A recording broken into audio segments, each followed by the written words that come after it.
여러분 안녕하세요. 이번 시간에는 영분별의 시간을 갖고자 합니다. 다름이 아닌 찬양에 대한 이야기입니다. 악령이 뿜어져 나오는 찬송에 대해서 이야기를 나누고자 합니다.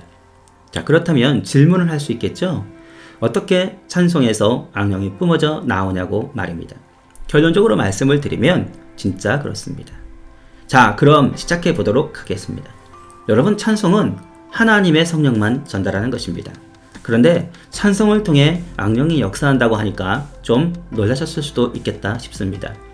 찬송을 통해 악령이 전달되는 이유는 찬송을 부르는 자가 악령이 충만했을 경우입니다. 부르는 회중이나 찬송을 인도하는 경우 둘 다 마찬가지입니다. 또한 믿지 않는 자가 찬송을 부려도 마찬가지입니다. 그것은 자신에게 붙어있는 악령이 찬송을 부를 때 성령의 기름 부으심과 불 때문에 조금씩 육체에 빠져나가기 때문입니다. 성령이 강하면 빠르게 튀어나갑니다. 그러나 성령이 약하면 조금씩 빠져나갑니다. 이것이 교회가 성령의 능력이 강해야 하는 이유입니다. 그런데 매우 심각한 경우가 있습니다. 이것은 매우 중요한 부분인데요. 그것은 찬송을 인도하는 사람이 악령이 충만한 경우입니다. 그가 마이크를 잡는 순간부터 스피커를 통해서 그의 몸속에서 역사하고 있는 악령이 튀어나가기 시작합니다. 문제는 악령이 곧바로 예배를 드리는 회중을 공격할 수 있다는 겁니다.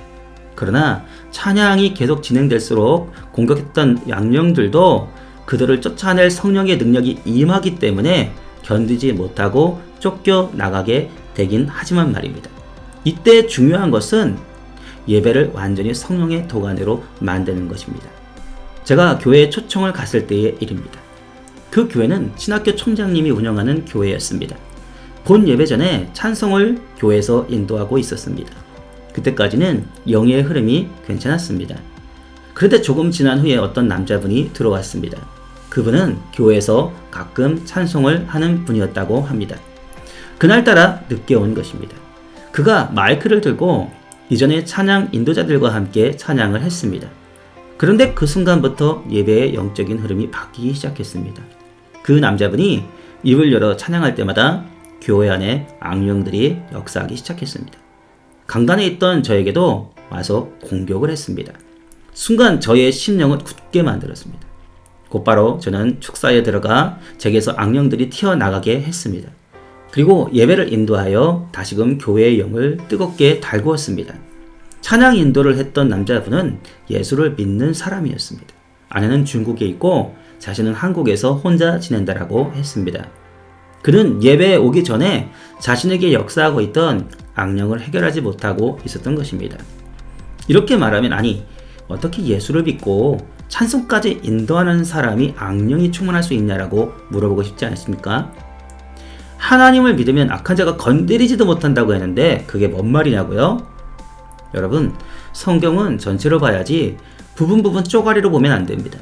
그러면 쪼가리 신앙이 되는 거죠. 결국 쪼가리 성경 구절이 자신의 교리가 되고요. 삶의 철학으로까지 자리를 잡게 되어서 삶의 오류를 낳게 되는 것이죠.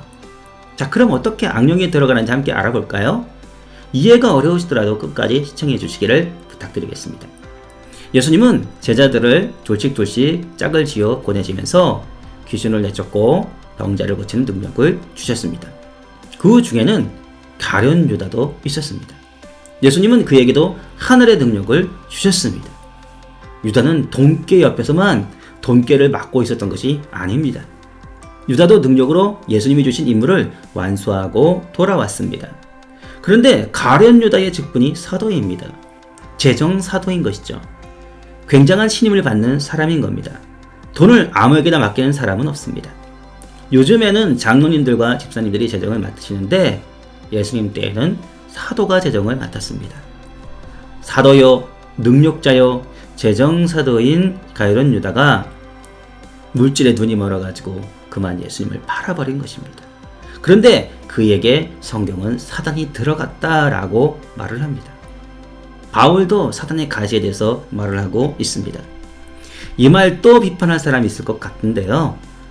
영분별이 있는 사람만 이야기해 줬으면 좋겠습니다. 이렇게 대단한 분들도 사단이 그들에게 역사했다라고 성경은 말하고 있습니다. 그런데 찬양 인도를 하는 사람이 예배를 미리 뜨겁게 달궈야 하는 사람이요. 부랴부랴 시간 다 돼가지고 와서 마이크 들면 악령이 역사할 가능성이 매우 높아지는 것입니다. 그것은 성령도 악령도 영이기 때문에 기체와 같이 역사하기 때문입니다. 우리의 영혼도 임종을 맞은 뒤에 몸속에서 기체와 같이 빠져나가는 것과 같습니다. 성경에서 예수님이 숨을 내쉬며 그랬을 때 성령을 받으라 라고 말씀하셨습니다. 성령은 호흡과 같아서 예수님이 그렇게 말씀하신 것입니다. 예수님이 얼마나 성령이 충만하셨는가 하면 죽음에서 3일 만에 부활하실 정도로 성령이 충만하셨습니다. 숨을 내쉬며 성령을 나누어 주셨던 것입니다. 성령이 기차같이 임한다는 말을 조금만 더 보충을 해서 말씀을 드리면, 만약에 성령이 내릴 때 고체와 같이 내린다면 우리가 성령 충만하면 교회가 무너지고 집이 무너지고 우리의 머리통이 부서질 겁니다. 또 액체와 같이 임하시면 성령이 충만할 때마다 우리는 홍수가 나고 물에 잠기고 난리가 나는 겁니다. 근데 기체와 같이 임하시니까 우리의 삶 가운데 어떠한 영향도 없는 것이죠. 여러분, 성령은 기체다라는 말을 하고 있는 게 아닙니다. 기체와 같이 우리에게 임하신다라고 말씀을 드리는 겁니다. 자, 그래서 찬양을 인도하는 사람은요, 찬양 인도하기 전에 최소 1시간 이상 방언으로 기도를 하면 좋습니다. 그렇게 되면 내 몸 안에서 역사하고 있는 악령들이 떠나가기 시작하고 성령이 몸 안에 채워지게 되는 것입니다. 은혜를 끼치고자 하는 인도자가 악령을 전파해서는 안 될 말입니다. 지금은 온라인으로 예배를 드리는데 그럴 일 없지 않는가라고 생각하실 수 있는데요. 그러나 영상이나 소리로 찬양이 나올 때 악령은 시공간을 초월해서 각 가정과 공간으로 들어갑니다. 그렇기 때문에 지금과 같은 시간에는 인도자가 더욱 기도해야 되는 것이 필요합니다. 무서워서 살겠냐고요? 걱정하지 않으셔도 됩니다. 늘 기도와 말씀과 예배의 삶을 사는 분에게는 이러한 모든 것이 잠깐의 공격이 되고 사라질 뿐이지만 영적인 생활에 게으른 분들에게는 매우 치명적이 되는 거죠. 그렇기에 해결 방법은요, 성령의 충만함밖에 없는 것입니다. 그렇기 때문에 예수님이 돈다발 주신 거 아니고요, 집문서 주신 거 아니고요, 땅 문서 주신 거 아니고 예수님이 성령의 충만함을 받으라고 말씀하신 것입니다. 방법이 그것밖에 없기 때문입니다. 성경은 나태한 신앙을 권장하지 않습니다. 오직 생명을 다해 하나님을 사랑하는 것을 말하고 있습니다. 예배에 뜨거운 성령의 불이 역사하는 각 가정과 교회가 되어야 하겠습니다. 오직 우리의 모든 것을 해결하는 것은 성령의 충만함밖에 없습니다. 성령이 충만하면 재정과 가정과 불화와 이러한 모든 것들, 묶였던 것들이 풀어진 역사가 일어나게 되고 하나님의 놀라운 역사로 말미암아 부흥되는 역사가 있게 될 줄 믿습니다. 오늘도 승리하시길 예수 그리스도로 축복을 드립니다. 감사합니다.